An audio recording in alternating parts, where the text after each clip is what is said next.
Okay, guys. Well, thanks for coming on. I'm glad that there's a bunch of you here, and just so you know, I'm recording it just in case people did want to watch it later or something. I did say that I had a lot of people asking me a lot of questions after the regatta. Some people were at the event, some people weren't. In any case, the first shout out has to go to Nick Woviotis for being amazing and taking great shots. I know I didn't pay him, but so huge thanks to Nick, and I'm just using Nick's highlight reel. He has a highlight reel from Sunday to pick out a few moments in time where I just had feedback. I think that we can all probably heed, and just gentle reminders as to what the fundamentals are on sailing. So here I'm gonna flip over and I'm gonna share my screen. So here, share screen. Yeah, this one. Okay, share. Perfect. Let's go full screen. Now let's hope the video is fast. I remember last time it wasn't so fast. So I'm just gonna pause. Just coming through here, and boom, my first moment here. And again, apologies to 313 Mark, Caitlin, and Jordan. There's at least two instances where I'm gonna pick on you. Okay. Um, so in my opinion here, the boat is sailing with far too much heel. They're three up. You can see the main is very close to two block, but they've got like 20, 25 degrees of heel here. If I equally fast forward it to 1020, oh, sorry, 1020. Again, same thing here. I measured that's about 20 degrees of heel right there. And you can see Jordan's even sitting inside the boat. Um, so I think if I just mute the YouTube, um, I think that's like fundamentally so important is you can't allow the boat to go past 12 degrees, 15, 16 in extreme, if you're reacting to a major puff or something, but especially if you're three up, you need to keep it both like very as close to single digits as you can. There's obviously examples when you're pumping or, trying to accelerate or something, of course, but just straight line sailing, I really picked that up. And of course, I don't want to, let's say, be an angry teacher or something, but you know, the board is going to work, the keel is going to work when it's work best when it's straight up and down. When it's angled, it's just not working as efficiently as it could be. So those are just there's 100 examples around the fleet, but again, I measured this literally with a protractor. And I came up with 20 degrees. And obviously, pretty much everyone's got the Vaqueros or even a Velocitech, which measures your heel. So, um, my first thing, and thing that really bugs me is sailing with any heel. So, as in my opinion, as close to single digits as possible. I know some helms like to sail with a little bit of heel so they can get some Doug Clark, so they can get some feel on the tiller, some I guess some weather helm even on the tiller because they're comfortable with that feel. That's I guess maybe something that we should all try not to do, even though of course I think we can all agree that when the boat's heeling you feel good because you feel like you have power, right? So I think it's just getting used to sailing in a mode where you don't have, or where you're comfortable being at. So yeah, so again, if I put it there, that was 20 degrees right there from the horizon. Hey, Trevor, um yeah. can you let Tim in the meeting? He's Oh yeah, asked. yeah, yeah. Sorry. There you go. How do we get? Where'd it We'll go? let him in this time, even though he's Admit waiting. all. There we go. There we go. Admit all. Come on. There we go. They're all in. Okay. So, for those who weren't there, I just said, this boat is sailing 20 degrees of heel Recording off in the progress. horizon. What is Now, if I again, so that was Mark Liebel. We saw two examples of him. The first example, he wasn't really easing. The second example, he didn't have all his crew up. And if I just go back to here to 53 seconds. Okay, well, this is paused, and what a shot here. But you know, I hate to use. I think you can see my mouse, guys. I hate to use Chris Alexander as an example, but the lower left corner of the screen here is Chris Alexander, I believe, 276, and they are as close to flat as I think they probably could be. And then if you just kind of look across the bay here to the next boat, which is I think Ben France and Jeff Iber, they 275 probably has almost double the amount of heel. So in my opinion, Chris is doing it right here. So it's just in my opinion, you just have to minimize that heel, keep it as close to single digits as you can, and then again, if you start heeling, you have to either mitigate, with the jib sheet or the main sheet or the jib track to keep the boat flat and keep the boat moving fast. So that's my number one point. You really have to keep the boat physically working for you. All right. So that was the first one. The next one, I'm just going to fast forward a little. And again, major thanks to Nick for all this beautiful footage. There's a lot of it, we're not going to, let's say, touch on today. Trying to keep this very short. 423 is my next target. Sorry about that. Oh, okay. So Jack and Abby, and we can let it play out maybe for a few seconds. And Ryan, if you're there, here, sorry, I rewound too far. We'll just enjoy some nice Miami footage. So here we go. I really like this segment, and I'll tell you why. Let's just watch it, and then I'll pause it on the moment. So this, okay, perfect. So that one was what I really liked about it is you've got a 3-up crew, which is obviously having an extra set of hands and eyes and everything. So here, and there's a perfect example. Okay, we've got Abby right here. I think you can see my mouse. She's looking pretty much on her apparent wind line. In my estimation, that's where the apparent wind of the boat is. It's probably a beam, and it's the apparent wind is, I don't know, at that point maybe 3, 4, 5 knots a beam. It could be a bit more if they're going a bit faster. So she's looking on her apparent wind line. So where's the next little bit of breeze? And then you've got Jack like hiking. He's trying to be Chris Alexander there. So the two things I like here is the crew, the overall crew, the team is being dynamic. The boat is extremely flat. And then you've got Abby, the third set of eyes, looking for breeze or identifying the puffs and communicating that to the team. I watched through this 20-minute video segment probably 5 or 10 times. And this clip always jumped out at me. So that's again, I think this is a boat being sailed very, very well. And these guys, again, I think sail very well downwind. Again, thanks to the fact that they are very flat and they are dynamic. We're gonna maybe touch on both of those points again. And then I think if I keep going, I get 255 in a few seconds here. And sorry, Ben France and Jeff Iber again. And of course, we know that Ben and Jeff are great sailors. Oh no. So here I'm happy here in the sense that Naomi's probably looking at in a defensive mode at other boats. Naomi's new to the boat. I think she maybe is looking for breeze also. So I think we have to identify that the breeze comes from actually a beam of us, not behind us. But again, I liked this because the third person is looking for threats or opportunities. So there you go.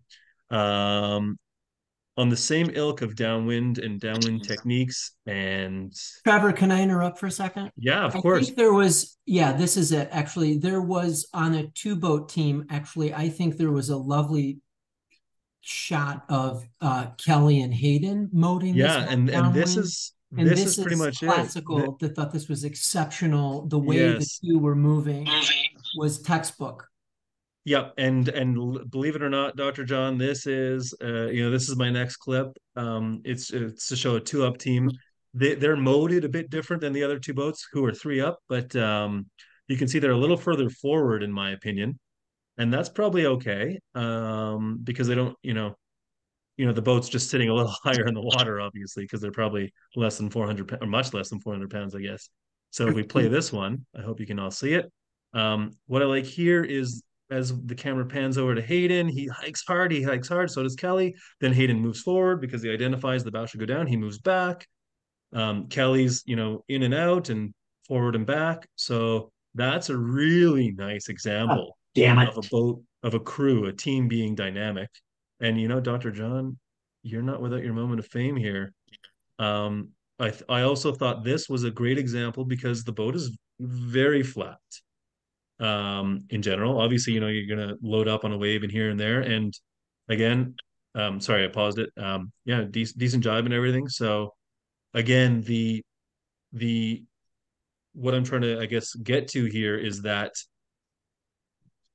your mode is very important downwind. And especially in those conditions we had at Midwinters, which were mid-range conditions, and whatever it was, 7 to 12 knots or something. There's no one single answer. There's no one magic bullet. You're going to have to change modes. You're going to have to be adaptable because of wave directions and wave heights and things and puffs and whatever. Um, there is we had, I think, on the first day or two you could plane. The next days you couldn't really plane downwind. You had to go a bit of a more deep soak mode. But even within those soak modes, you really needed to you do need to change. There's never any moment where you should be constant unless the boat is telling you as much. But again, of course, the wind and waves are always changing. You pretty much my adage to young sailors that I coach is every 2 seconds ask yourself if the boat can be going faster. If the answer is yes, do the thing that the boat needs. If the answer is no, just ask yourself the same question in 2 seconds. So I think that weekend was a huge example of the boat demanding your attention constantly. So it was probably theoretically advantage to the three-man teams downwind, even though it was light, because they had enough hands and fingers and eyes to change modes constantly. Um, one thing that really strikes me about the VX1, obviously it looks like it, but it has the exact same power to weight ratio as a 29er.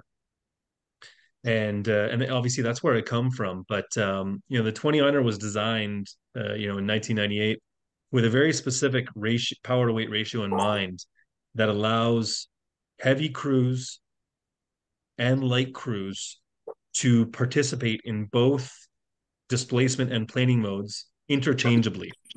And if you do the math, a VX1 at, let's say, 500 pounds crew weight is the exact same power to weight ratio as a 29er. So it's in my opinion, downwind, especially in those light, those light to medium days we had in Miami, it is a dinghy. So you have to sail it like it's a dinghy.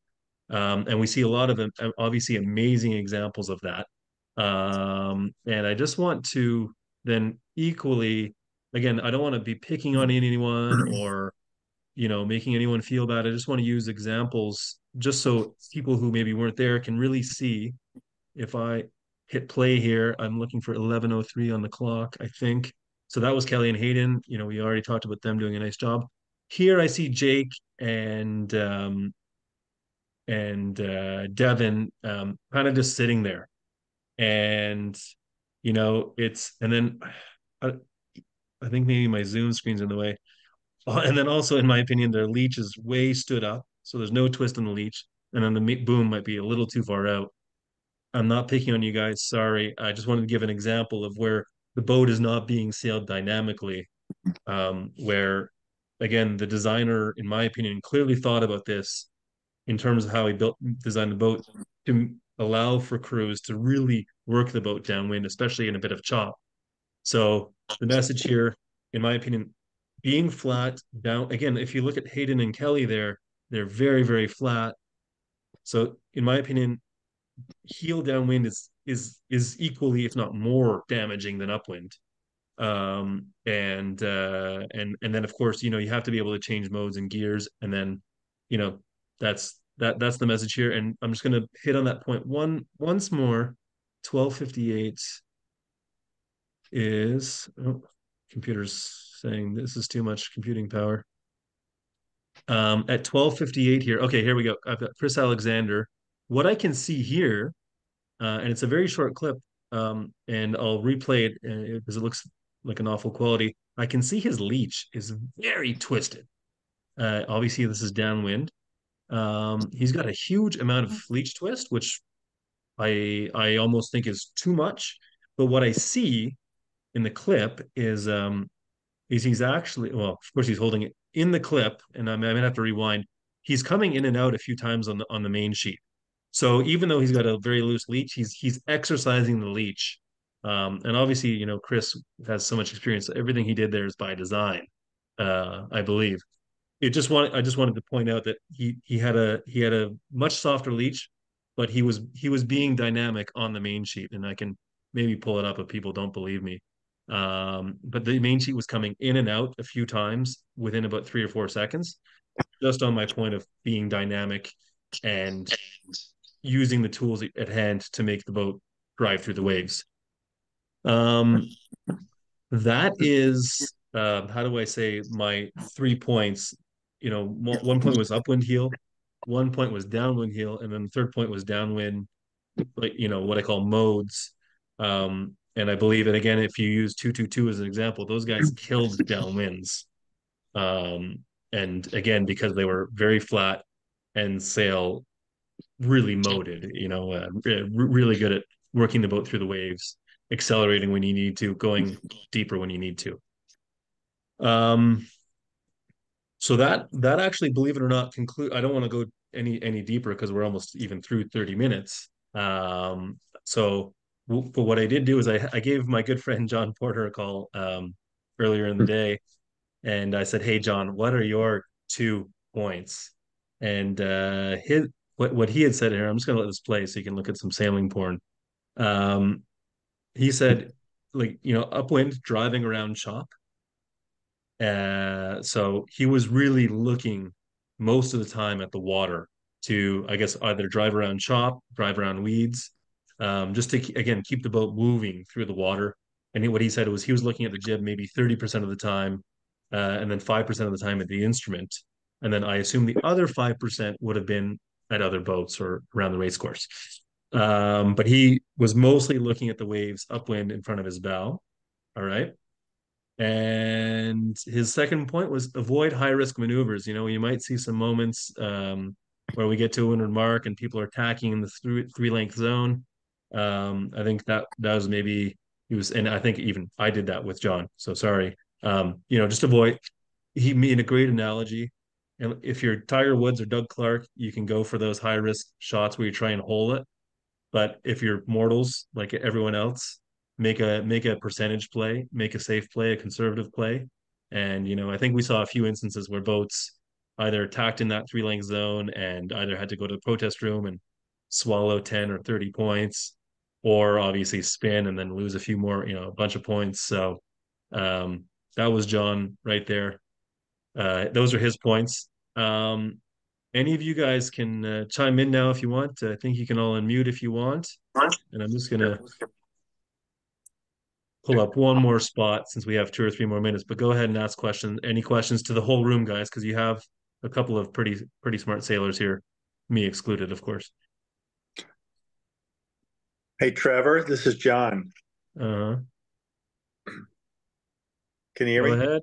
Yeah, gotcha. Yeah, I just had one point. You made a great example of the three up boats going downwind. Mm-hmm. Somebody's looking downwind, looking for puffs.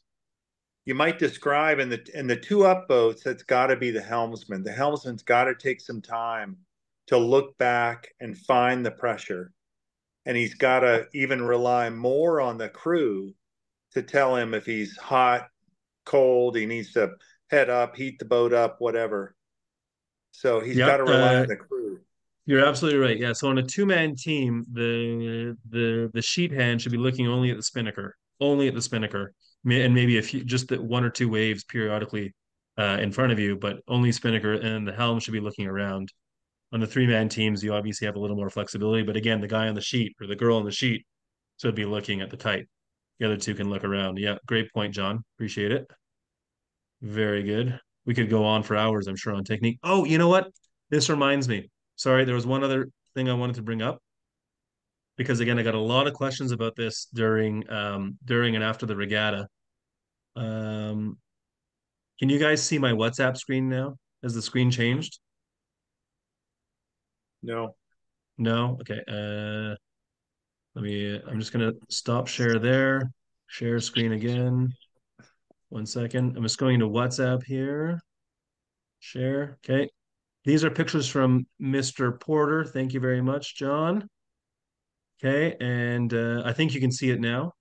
You can see these are John's measurements. I got a bunch of questions about these. So like his main sheet, I believe that to be the main sheet is 60 centimeters off the rudder post. And Correct. then did he measure his bridle? I'm not sure if that's Yeah, it's bridle. 50 centimeters. 50 Okay, centimeters for the bridle. okay, perfect. Okay, great. Thank you for those numbers. So main sheet is 60 centimeters. We can see clearly here. And then bridle, I don't know which one is the bridle measurement, but John says it's 50. So if I can just stop that sharing for a second, and I'm going to share again the YouTube screen here from Nick. And here's a good example. So the whole point of the split tail main sheet is that to make it simple for you guys, the main sheet should be above the bridle. So the bridle is the one with the block on it or the pulley on it. The main sheet is the one that has the two tails that then obviously go into the main sheet. So the main sheet should be 3 to 5 inches above the bridle. Depends on how you sail, depends on the conditions of the day. I think, John's got his setting of 50 and 60. And John, you pretty much leave it, right? Never adjusted. Yeah. And same here. I've said it once on the first day we sailed the boat and never adjust it because it's where I like it. It's what for me, it's a versatile setting. Okay. So this boat, you can see, the main sheet is just above the bridle, but perhaps not enough. So the whole point of the split tail main sheet is that the main sheet will bring the boom to center line before you really start engaging leech tension and bending the mast. Okay. Those last 3, 4 inches where the split tail should be going up and into the first block and even maybe almost touching the second block, that is where you're creating leech tension by crunching the boom straight down. And then, of course, conversely, when you ease, all you're doing is affecting leech tension. The boom is not coming off of center line. So that's the whole point of the split tail. So make sure that when you next race day you're out there going out, on your way out, two block your main, pull your vang on to where you think you're going to be, and make sure that when you're two blocking, you're sucking 2, 3, 4, even 5 inches of main sheet into that first block. 5 might be extreme, but a good 3 to 4 inches. As John's measurements point out, you've got 10 centimeters is easily 4 inches. That's what she said. So yeah, there was one more point there that I just wanted to clarify because I got a lot of questions from people about those settings. Hey, And of course, Trevor, if and you around that, just one more point. And you don't have to do the 50 and 60 centimeters, but at 60 centimeters, I was just amazed how everybody's got much, much different bridle heights. So somebody who's newer in the boat may be thinking that they have enough main sheet and leech tension, but maybe they don't. yeah, So why not start at 60 centimeters, top of that rudder post to the top of that split on your main sheet? I'm basically just barely pulling that in call it I would say 6 to 8 or 9 knots. And then you start to get over that and you're starting to vang sheet, you're starting to hike more, you're doing other things. But that groove is what you're looking for. In super light air, you might ease it just a touch, like an inch off that. But if we all have the same bridle height, it's easy to look at another boat and say, wow, I'm just not cheating enough, or maybe I should cheat some more. yeah. And it's a better gauge if you're a little bit newer to the boat. And just guys, pretty much everyone should have the exact same bridle and main sheet settings. It's not like it's going to vary from one boat to the other or the way you set up your rig. Bridle is the bridle. It's not going to change. So make sure that your bridle is set probably like mine, John Porter, Doug Clark's. Probably, actually, I thought Chris Alexander, his was not. It looked like Liz's in this boat. I think the bridle could have gone down. Um, any questions since we've got about 5 minutes only left on the Zoom? Anybody? Okay. You want to talk about jib car going upwind and that sloggy stuff again? Kind of what we Yeah. learned at So NAs. yeah, I don't want to beat a dead horse here, but I think that one of the first clips here is Doug Clark, and yeah, I think obviously this clip might not give it. What a nice shot of Doug there. He, the car's got to be, down a couple degrees. John, you might have maybe more specific information than I do, but I would say that on the weekend you were kind of, most people would be around 10 or more because of the chop. Yeah, so you're just opening up the slot, but don't make the mistake. We all kind of learned that from Jeff Moore at the last NAs.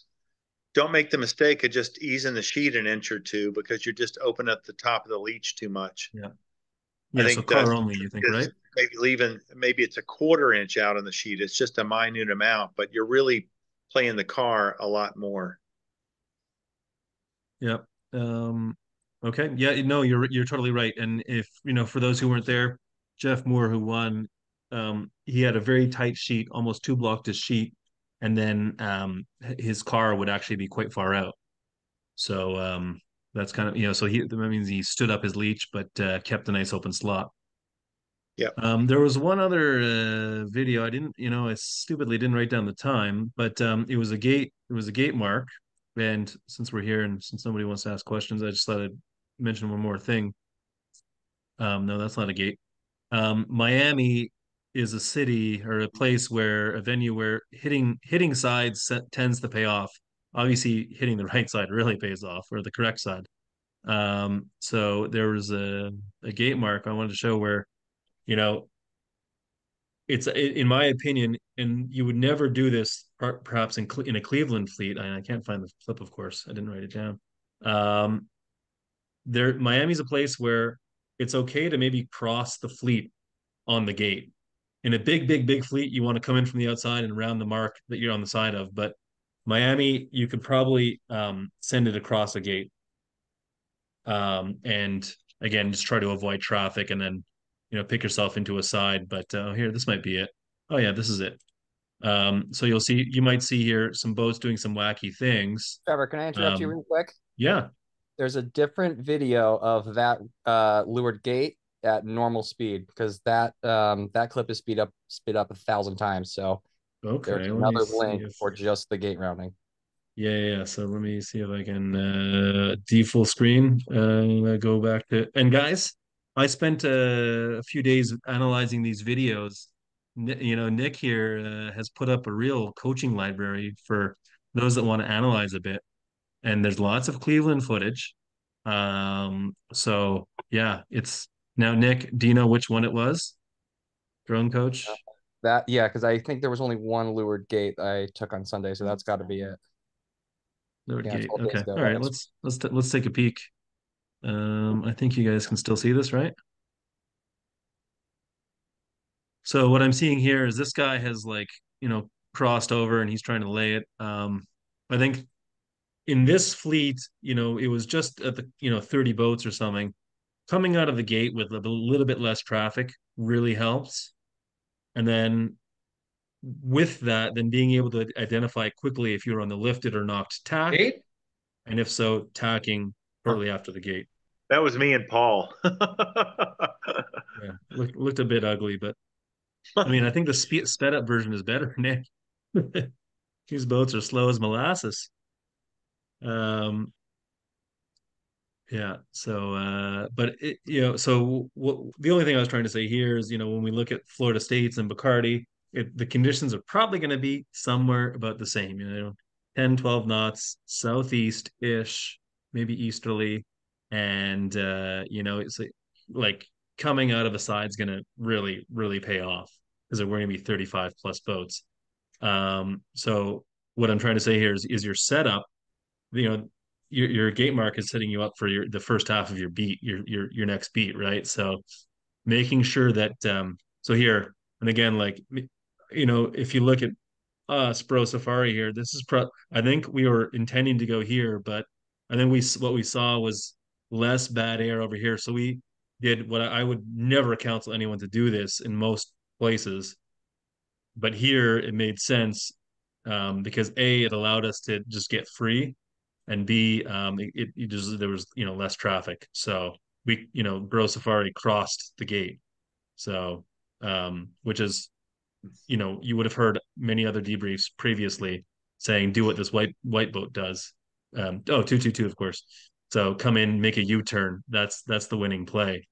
Oh no, that's the next video. But in any case, so all I'm saying is Miami is a place where getting to a side is very important.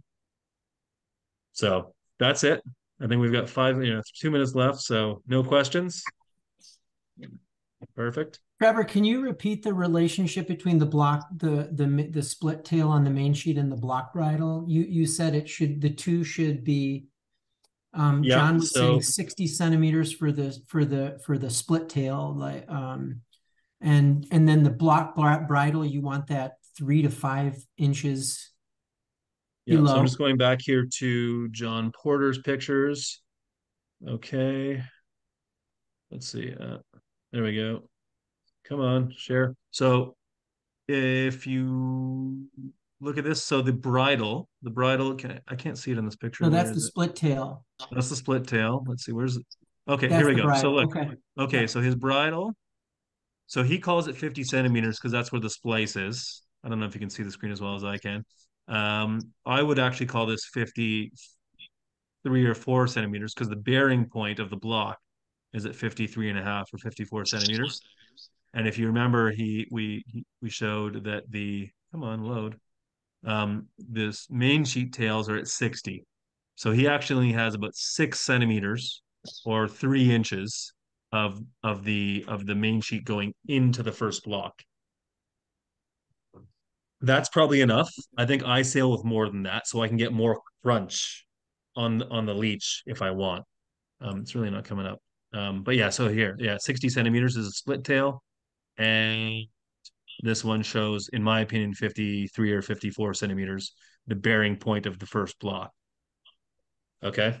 Yeah. So Thank that's you. how you would theoretically measure them. That's how we do it in other classes. And your main sheet should be higher than your bridle, and your main sheet should enter um, into your first 1 or 2 blocks. And that, my friends, is probably pretty much it. Of course, feel free, anyone message me or John, and we're happy to help, I think. And we'll have a great regatta this weekend, and we'll see you next week.